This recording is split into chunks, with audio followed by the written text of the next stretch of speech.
So guys welcome back to दादाको channel होइन। अङ्कलको चाहिँ यहाँनिर अस्ति स्कुटर क्रास भएर यस्तो हुन गएको छ। राम्रै क्रास भएको जस्तो छ हेर्दाखेरि चाहिँ होइन। यो मामाले फेरि स्कुटर बहुत कुदाउँछ है। उहाँ चाहिँ मुस्ताङ गएर आउनु भएको अरे स्कुटरमा। हाम्रो बाबाले स्कुटर राइडर हो। क्रस टायर कसैले नि भ्याउँदैन है केटा। स्ट्रेट आउट अफ काठमाडौँ पोखराको केटाहरूलाई ओपन च्यालेन्ज विलीमा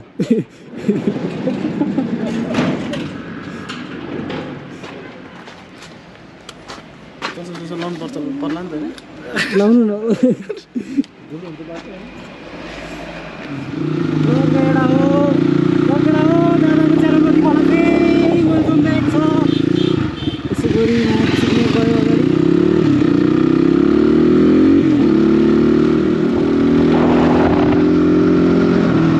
यहाँ त रोड जान लागेको छ त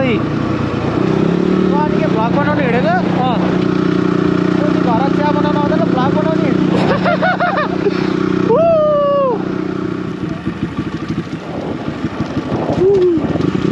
ल अहिले चाहिँ हामी अफरोडको लागि आइसक्यौँ। टायर उकाउँ भन्दा यो जग्गा ठाडो उकालिदिन्छु है म।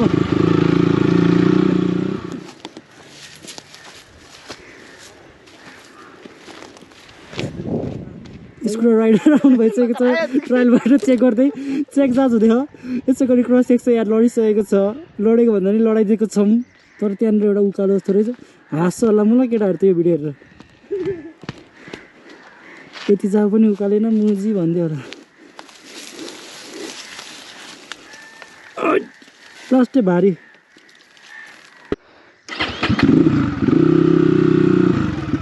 त केटाकेटी हो।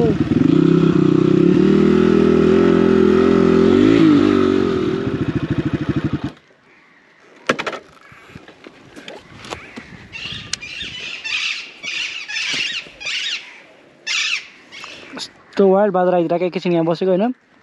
बादलले त लखटेर हान्छ जस्तो गऱ्यो यार। एकैछिन गरी हाम्रो रोहित भन्छ यहाँ आइसक्नु भएको छ। माथि माथि यसो गरी हाम्रो यहाँ रियल डट राइडर दाइको इन्ट्री भएको छ।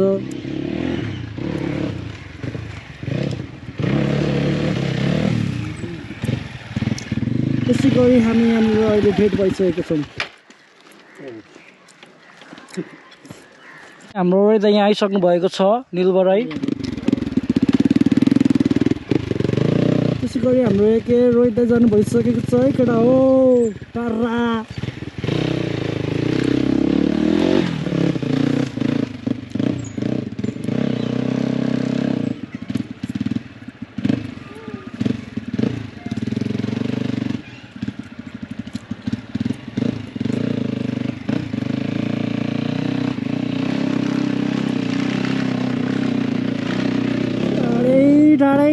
ठाडै हान्ने त झारिदिन्छु होला भिरबाट यार।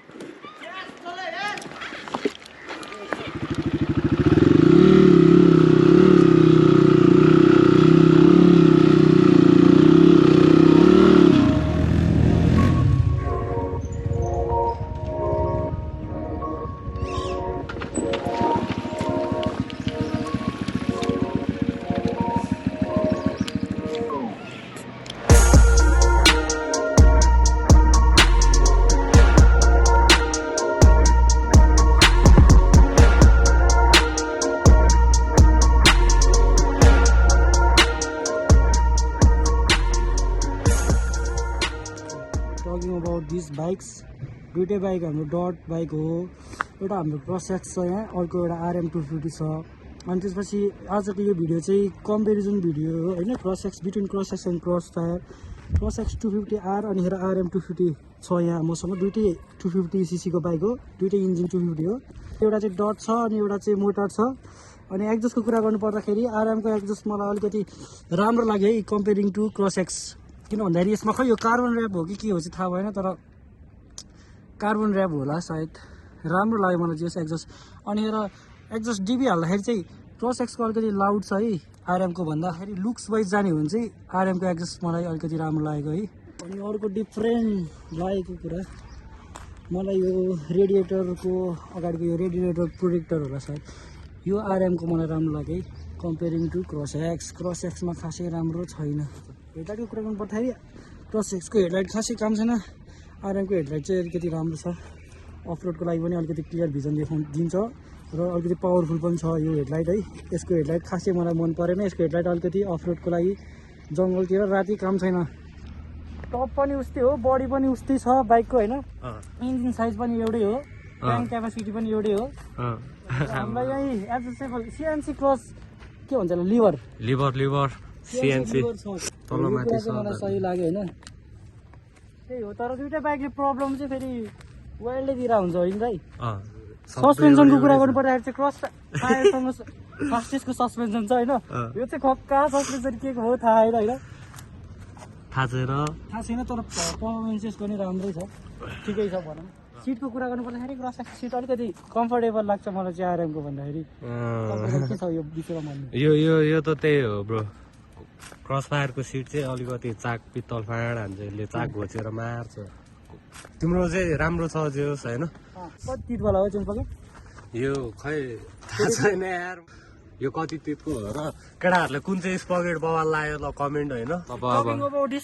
मेरो भन्नु चाहिँ यति नै थियो होइन। अब ब्रेक हामीले गियर लिभरको कुरा गरेको छैन, गियर लिभर चाहिँ दुइटैको उस्तै हुन्छ होइन, एउटै नै हुन्छ भनौँ।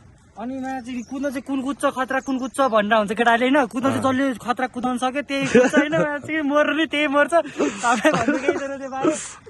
अब अरूको कुरा गर्नु पर्दाखेरि ब्रेक चाहिँ दुइटैको फेरि अख्खा छ, अख्खा लाग्छ मलाई। आरएमको ब्रेक पनि अख्खा लाग्छ, क्रस एक्सन अख्खा लाग्छ। दुइटै बाइक कुदाएको छु, दुइटैको मुजी खतरा लाग्छ ब्रेकिङ चाहिँ है मलाई। साइकल जस्तो होइन, ड्यामी ब्रेकिङ हो होइन।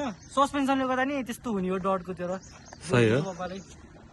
अनि अरू कुरा गर्नु पर्दाखेरि मेरो लुक्स कस्तो लागिरहेको छ त गाइजहरूलाई, मलाई पनि देखाइदिनु भाइ कस्तो लागिरहेको छ त। अब युट्युबमा यस्तै आउने हो, मलाई सिक्ने 1K भ्युजले पुगेन हामीलाई मुजी होइन, अलिकति भ्युज बढ्नु पर्यो। अब हेडलाइट सेडलाइटको कुरा गरिहाल्यो। मलाई थाहा भएको चाहिँ यति नै हो होइन। अब अरूकोलाई थाहा छ मलाई चाहिँ खतरा त्यो मुजीहरू कमेन्ट गर्नु अनि एकअर्काको कमेन्ट पढ्नु होला।